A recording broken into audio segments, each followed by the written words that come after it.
Hello guys, welcome to बोनेमी channel. Basically मैंने बताया आपको, मैं पूरा 2022 का एक सीरीज़ निकाल रहा हूँ पूरे करंट अफेयर्स का, जिसमें important topics, relevant topics examination point of view से जो जो इंपॉर्टेंट लग रहा है मुझे, उन सब का मैं पूरा एक वीडियो बनाऊंगा। थोड़ा लिमिटेड वीडियो रखूँगा, टू द पॉइंट रखूँगा, ठीक है।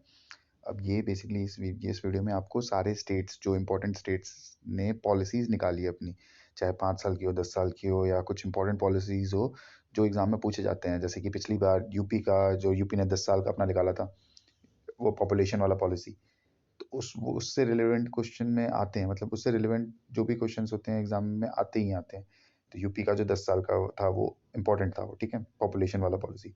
उसी तरीके से 2022 में जो जो पॉलिसीज किसी किसी स्टेट ने निकाले हैं, वो सब मैं इसमें पॉइंट क्वेश्चंस कवर कर लूँगा, ठीक है, एग्जामिनेशन पॉइंट ऑफ व्यू से।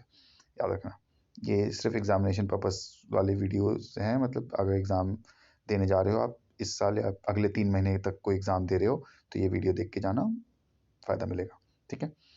तो अब देखिए, गुजरात ने एक अपनी स्पोर्ट्स पॉलिसी निकाली है।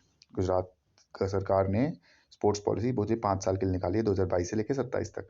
ये मैं उनकी पर्टिकुलर जो उन्होंने रिलीज़ किया है बेसिकली पीडीएफ, उसी से मैं पढ़ के बता रहा था। मतलब जो इंपॉर्टेंट चीज़ मुझे लगा, मैंने बस उसके एग्जाम के लिए कवर किया है। तो गुजरात ने पहला क्या इंपॉर्टेंट है कि गुजरात कौन से स्टेट ने पॉलिसी निकाली है स्पोर्ट्स पॉलिसी? गुजरात ने पहला स्टेट बनाई है ऐसा करने वाला, ठीक है। 5 साल की पॉलिसी निकाली है। देन इंपॉर्टेंट पॉइंट, इसमें क्या कर रहे हैं, बेसिकली हाई परफॉर्मेंस सेंटर्स हैं जो, वो 4 सेंटर्स बनाए जाएंगे। ये भी अपने आप में एक पहला बन रहा है। मतलब पूरे इंडिया में पहली बार ऐसा हो रहा है कि एक स्टेट पॉलिसी के अंदर ऐसा कुछ कर रहा है, ठीक है। तो हाई परफॉर्मेंस सेंटर कितने होंगे? 4 होंगे, प्लस एक सेंटर होगा आपके पैरा वाले का, मतलब जो स्पेशली एबल्ड पीपल होते हैं उनके लिए भी एक setup, high performance centres establish किया जाएगा, ठीक है, गुजरात सरकार करेगी। फिर एक स्पोर्ट्स यूनिवर्सिटी का नाम याद रखिएगा आप, स्वर्णिम गुजरात स्पोर्ट्स यूनिवर्सिटी। ये बस एक क्या रखना है, एचपीसी कितने हैं? 4 + 1 एक पैरा वाला, और स्पोर्ट्स यूनिवर्सिटी का नाम क्या है? स्वर्णिम गुजरात स्पोर्ट्स यूनिवर्सिटी। ये बस इस पूरी पॉलिसी से एग्जाम देने के लिए इतना इंपॉर्टेंट है, ठीक है। अगर आप गुजरात का स्पेसिफिक कोई एग्जाम नहीं दे रहे हैं, गुजरात पीसीएस नहीं दे रहे हैं, तो फिर ये चल जाएगा। अगर गुजरात पीसीएस दे रहे हैं तो थोड़ा डेप्थ में पढ़ना पड़ेगा, ठीक है। ये हो गया। देन आता है आपका, कर्नाटका सरकार ने आपकी रिन्यूएबल एनर्जी पॉलिसी, जो है कर्नाटका सरकार ने आपकी रिन्यूएबल एनर्जी पॉलिसी है, उस पे निकाला है पूरे, इसने भी 5 साल का निकाला है, 2022 से लेकर 2027 तक। ये भी टारगेट कर रही है, कितना टारगेट कर रही है? इनका टारगेट याद रखना है। देखो, एक तो निकालना है, क्या याद रखना है? रिन्यूएबल एनर्जी पॉलिसी किसने निकाला है? कर्नाटक सरकार ने। सेकंड इंपॉर्टेंट पॉइंट, कितने साल का है? तो 5 साल का है, 2022 से 27 तक। थर्ड इंपॉर्टेंट, कितना का टारगेट है? 10 गीगावाट का। और इसके साथ साथ एक और पॉइंट आप याद रख लीजिए कि राजस्थान ऐसा एक लौता स्टेट बना है जो कि एक पर्टिकुलर इंडेक्स आया गया था, कि उसमें बताया गया था कि किसने कितना गीगावाट अचीव कर लिया है। तो राजस्थान की कैपेसिटी जो है, जितना उसने अचीव कर लिया, वो 10 गीगावाट ऑलरेडी राजस्थान ने अचीव कर लिया है। तो राजस्थान उसमें अपना क्रेडिबिलिटी दिखा दिया उसने। इसी की राह पे चलते हुए कर्नाटक सरकार ने अपना एक पॉलिसी निकाला है, एकदम डेडिकेटेड पॉलिसी, ताकि वो भी 10 गीगावाट अचीव कर ले, ठीक है। ये याद रखना पॉइंट। ध्यान आता है, तमिलनाडु सरकार ने लेदर और शू पॉलिसी जो है उस पर निकाला, ठीक है, 2022 का निकाला ये भी इनने। इसमें बस ये याद रखना कि लेदर पॉलिसी किसने निकाली है? आपकी तमिलनाडु की सरकार ने। ये क्यों इंपॉर्टेंट मुझे लगा? क्योंकि लेदर्स के नाम लिखते ही हमारे मन में कानपुर ही आता है बेसिकली, तो यूपी टिक मार देंगे हम, लेकिन ये तमिलनाडु है, तो इसलिए ये भी याद रखना, ठीक है। देन आता है आपका, गुजरात ने सेमीकंडक्टर पॉलिसी। ये तो पूरा अभी न्यूज़ में भी चल रहा है इसी के चक्कर में। मतलब आजकल की न्यूज़ है शायद, आप देखिएगा, महाराष्ट्र के सीएम, जो फॉर्मर सीएम थे, उद्धव ठाकरे, फिर अजीत पवार, ये सब बोल रहे हैं कि जो गुजरात की जीत हुई है, वो बेसिकली महाराष्ट्र जो प्रोजेक्ट आने वाले थे वो चुरा के गुजरात में भेज दिए गए हैं। जो वहाँ पर सरकार बदल गई है, अभी एकनाथ शिंदे आ चुके हैं, तो उनने कुछ प्रोजेक्ट यहाँ पर वापस भेज दिए गुजरात में। तो उस चक्कर में सरकार ने भारी बहुमत लेके आ गई है गुजरात में। तो ये कुछ पॉलिटिकल डिबेट में बता रहा हूँ, मतलब कंट्रोवर्सी में है। तो ये प्रोजेक्ट उससे रिलेटेड है। कैसे रिलेटेड है? क्योंकि गुजरात ने सेमीकंडक्टर पॉलिसी निकाली है। इस पॉलिसी के अंदर, ये भी 5 साल की पॉलिसी, ये भी याद रखिएगा, इस पॉलिसी के अंदर वो पूरा सेमीकंडक्टर का हब बनाना चाहता है गुजरात। तो उसके लिए फैक्सवन और आपका वेदांता वाला जो पूरा आपने देखा था, टाटा मिलके अब सेमीकंडक्टर बना रहा है गुजरात में। ये सारे प्लांट पहले कहाँ जाने वाले थे? ये सारे प्लांट जाने वाले थे पहले महाराष्ट्र में, लेकिन अब सब गुजरात में चले गए। तो ये सेमीकंडक्टर वाले ही प्लांट थे, ठीक है। और ये सेमीकंडक्टर के रिलेवेंट एक और न्यूज़ याद रखिएगा कि सेमीकंडक्टर सबसे ज़्यादा कहाँ होता है? आपका ताइवान में होता है। और ताइवान और चाइना के बीच में लड़ाई टाइप का चल रहा था माहौल, तो उस चक्कर में पूरा सेमीकंडक्टर का मार्केट डाउन हो गया था। उस चक्कर में चिप नहीं बन रहे थे, ये भी याद रखना है। बीच में चिप का डाउनफॉल हो गया था, जब वो सेमीकंडक्टर का, मतलब बहुत प्रेशर आ गया था उस पर। किस पे? ताइवान पे, ठीक है। तो ताइवान का अगर गलती से वॉर भी हो तो एकदम से सेमीकंडक्टर का मार्केट डिस्टर्ब हो जाएगा, पूरे मोबाइल बनना ये सब डिस्टर्ब हो जाएगा। तो इसलिए एक इंडिया अभी से ही अपना आत्मनिर्भर बनने के लिए ये स्टेप उसने निकाल लिया है, ठीक है। तो गुजरात का सेमीकंडक्टर पॉलिसी याद रखिएगा, बहुत इंपॉर्टेंट है ये। ठीक है, देख लीजिएगा, इसमें कुछ पढ़ने वाला है को, वैसे मुझे जितना रिलेवेंट था वो मैंने ऑलरेडी बता दिया है। मतलब इसमें टारगेट दिया है बेसिकली इसका। देखिए आप 2020 में जो हमारा सेमीकंडक्टर का टारगेट था कितना था हमारा, मतलब कितना हम अचीव कर रहे थे, एस्टिमेटेड था $15 बिलियन 2020 में। अब 2026 तक का क्या टारगेट ले रहे हैं हम कि कितना हम पहुंच जाएंगे, पूरी भारत की बात कर रहे हैं हम, ठीक है, इंडिया की बात कर रहे हैं। तो पूरे भारत में 63 बिलियन पहुंचने का मतलब 2020 से 26 5 साल के अंदर हम 15 बिलियन से 63 बिलियन पहुंचने वाले हैं। तो ये हमारा टारगेट है, ठीक है। इसमें बस यही पॉइंट था और कुछ इसमें रिलेवेंट नहीं है। देन एक और पॉइंट इंपॉर्टेंट है कि जो ये प्लेस बन रही है गुजरात में, एक प्लेस का नाम, पहले तो आपने वो गिफ्ट सिटी सुना होगा। गिफ्ट सिटी का तो बहुत फेमस नाम है और बहुत पुराना न्यूज़ है, ये बार बार पूछा जाता है। आप देख लीजिएगा, गांधीनगर के बगल में एक पर्टिकुलर हमने इंटरनेशनल एरिया टाइप का बना दिया है कि उसमें कोई कस्टम बहुत कम लगेंगे ही नहीं। मान लो इंटरनेशनल मार्केट में जैसे आप ट्रेड कर रहे हो वैसा लगेगा, तो उस टाइप का गिफ्ट सिटी का कॉन्सेप्ट है। अगर उसके बारे में डिटेल में जानना होगा तो मैं अलग से एक वीडियो बना दूंगा, ठीक है। अब ये ढोलेरा सिमिकन सिटी बनाया जा रहा है इसी पर्पज़ के लिए। बस ये याद रखना, ढोलेरा सिमिकन सिटी कहाँ पर है, कहाँ पर है ये सिमिकन सिटी, गुजरात के अंदर है। इससे ज़्यादा आपको इसमें याद नहीं करना। और ये इंडस्ट्रियलाइजेशन 4 की तरफ इशारा करता हुआ कि इंडस्ट्रियलाइजेशन 4 जा रहा है, क्योंकि सेमीकंडक्टर डिजिटल मार्केट का सबसे बस महत्वपूर्ण या एसेंशियल आइटम कह सकते हो वो है आपका सेमीकंडक्टर में। और डिजिटल मार्केट का रेवोल्यूशन चल ही रहा है, तो इसी को बोलते हैं इंडस्ट्रियलाइजेशन 4 चल रहा है। रेवोल्यूशन, इंडस्ट्रियल रेवोल्यूशन 1 2 3 4 हो, तो ये 4.0 था, ठीक है, जिसमें सेमीकंडक्टर का अटमोस्ट इंपॉर्टेंस है। देन आता है महाराष्ट्र ने अपना wild life action plan release किया है, ठीक है, ये पूरा एक डेकेड का रिलीज किया है। ऐसा करने वाला महाराष्ट्र पहला स्टेट बना है, इसलिए एग्जाम में आएगा। अब इसके साथ साथ कुछ कुछ इंपॉर्टेंट जो चीज़ होती है वही मैं सोचता हूँ आपको बता दूँ, जो एडिटोरियल है इन सब में आती है। मतलब मुझे कभी कभी लगता है कि एग्जामिनेशन में पूछा जा सकता है, वहाँ से डायरेक्ट पॉइंट उठा दिया जाता है। पहले तो 10 साल का था तो मैंने बता दिया। अब इसी के अंदर उन्हें तदुबा जो टाइगर रिजर्व है उनका महाराष्ट्र के अंदर, जो कि चंद्रपुर डिस्ट्रिक्ट में पड़ता है, बेसिकली चंद्रपुर फॉरेस्ट एरिया है उसके अंदर पड़ता है। तो वो पूछा जा सकता है कि तदुबा सेंचुरी कहाँ पर है। तो ये याद रखना, तदुबा सेंचुरी कहाँ पर है आपका, महाराष्ट्र में है। महाराष्ट्र में, और तदुबा यहाँ पर बहुत सारे टाइगर रहते हैं। बेसिकली महाराष्ट्र के अंदर सबसे मैक्सिमम टाइगर तदुबा ही में मिलते हैं, ठीक है। तो तदुबा टाइगर के लिए ही फेमस है। इसको तदुबा प्रोनाउंस करते हैं, क्या प्रोनाउंस करते हैं वो आप देख लीजिएगा। इंपॉर्टेंट पॉइंट ये भी है कि टाइगर को, और यहाँ पर ये जो तदुबा क्यों आया ये नाम, और ये फॉरेस्ट एक्शन प्लान क्यों लाया है, क्योंकि बेसिकली हम वाइल्ड लाइफ एक्शन को मैनेज करना चाहते हैं। जैसे कि यहाँ पर बार बार ह्यूमन और एनिमल का कॉन्फ्लिक्ट होता था तदुबा एरिया में, क्योंकि जो टाइगर को चाहिए वो बेसिकली 40 स्क्वायर किलोमीटर एटलीस्ट उन्हें चाहिए ही चाहिए। लेकिन मुंबई, आप महाराष्ट्र जानते ही हैं कैसा है।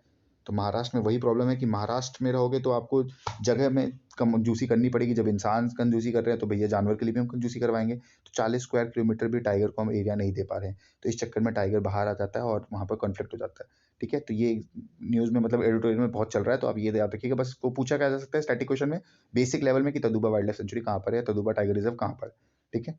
ये पॉइंट याद रखिएगा। देन आता है आपका ड्रोन पॉलिसी। ड्रोन के रिलेवेंट मैं एक वीडियो बनाऊंगा, डेडिकेटेड वीडियो। ड्रोन से क्वेश्चंस बहुत सारे बन रहे हैं तो इसलिए मैं एक पूरा बनाऊंगा। बट अभी देखिए आप, ड्रोन पॉलिसी मतलब किस स्टेट ने ड्रोन पॉलिसी लॉन्च कर दी है, पहला स्टेट बना ये भी। ये जितने भी मैंने पॉलिसी बनाए हैं वो अपने आप में एक पहले स्टेट है ऐसा करने वाले पूरे भारत में, इसलिए वो उनके लिए मैंने एक पर्टिकुलर वीडियो डाला है, ठीक है। अपने करने वाले मतलब फर्स्ट स्टेट, बार बार जितने भी अभी स्लाइड्स गए वो सब में फर्स्ट स्टेट आप लगा देना, first state to do this, first state to do this, ठीक है। तो हिमाचल प्रदेश में ड्रोन पॉलिसी 2022 में लॉन्च कर दिया उसने, ये भी पहला स्टेट बन गया ऐसा करने में। अब इसमें इंपॉर्टेंट पॉइंट एक तो हिमाचल प्रदेश वाला है, अभी इसमें भी चुनाव हो रहा है, गुजरात में भी चुनाव हुआ है, उसके आपका जो कितनी सीट पे चुनाव हो रहा है ये याद देख लीजिएगा करंट अफेयर के लिए। कौन सीएम बना, कौन बनेगा हिमाचल प्रदेश में, कौन बनने वाला है, शायद अभी आज अनाउंस हो चुका है कौन बन गया है, वो याद रखिए कौन है। मैं नाम चाहूँ तो बता दूं, लेकिन मैं सोचता हूँ थोड़ा आप क्यूरियोसिटी, मतलब आप एग्जाम दे रहे हो तो थोड़ा सा तो एक्स्ट्रा एफर्ट करना पड़ेगा ना आपको, या फिर अगर ऐसे ही टाइम पास के लिए सुन रहे हो तो गाना सुन लो यार, वो ज़्यादा बेटर है, ठीक है।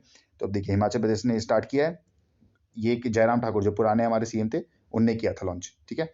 क्योंकि अभी तो चुनाव बदल चुका है, सीट कितनी थी ये भी याद रखना, बीजेपी को कितनी मिली, ये सब थोड़ा पढ़ते हुए चलोगे तो यार एटलीस्ट मतलब हेडेक नहीं रहेगा कि यार अलग से अब सीट भी याद करनी पड़ेगी सबका।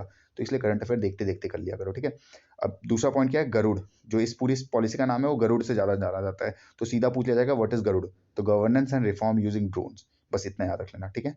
Governance and reforms using drones, it is a Garud, basically it is related with the Himachal Pradesh drone policy 2022।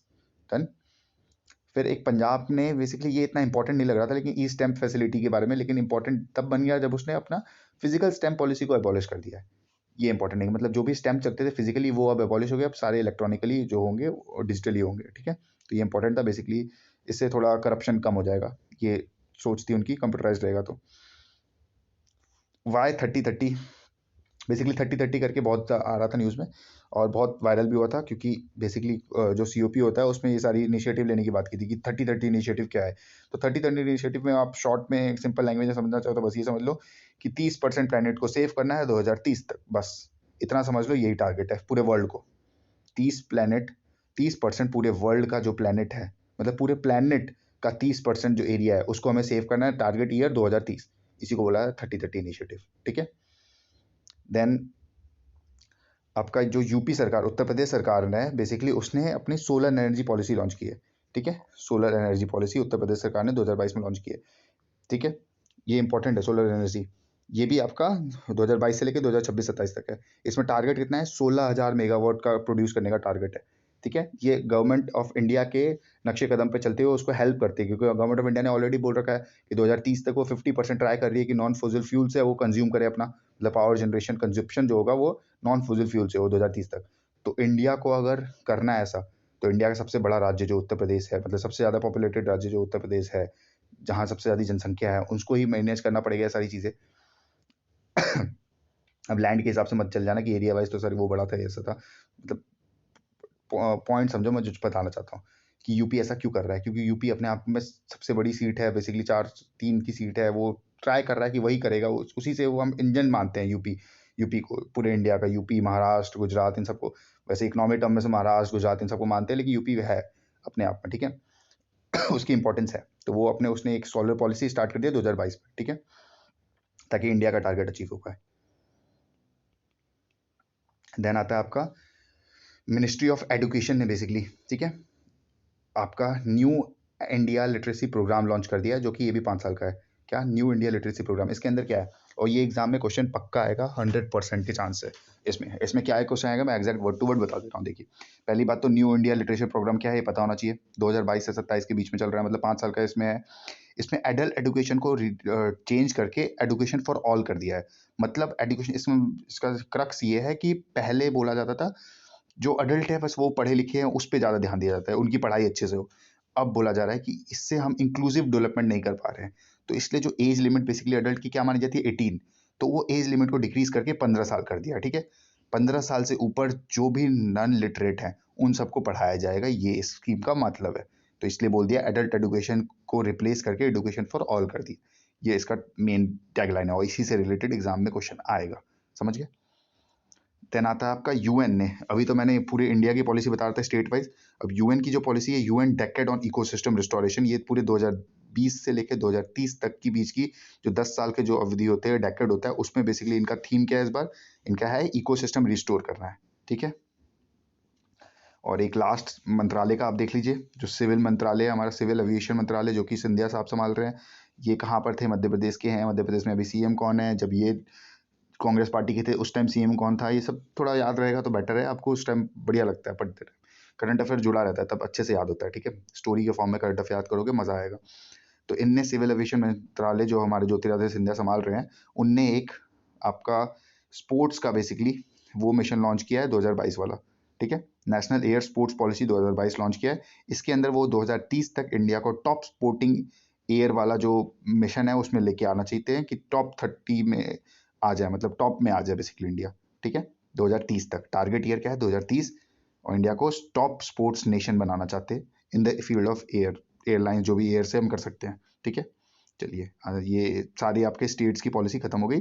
अब जो नेक्स्ट वीडियो आएगा वो किसी और रिलेवेंट टॉपिक पे आएगा। ठीक है, थैंक यू।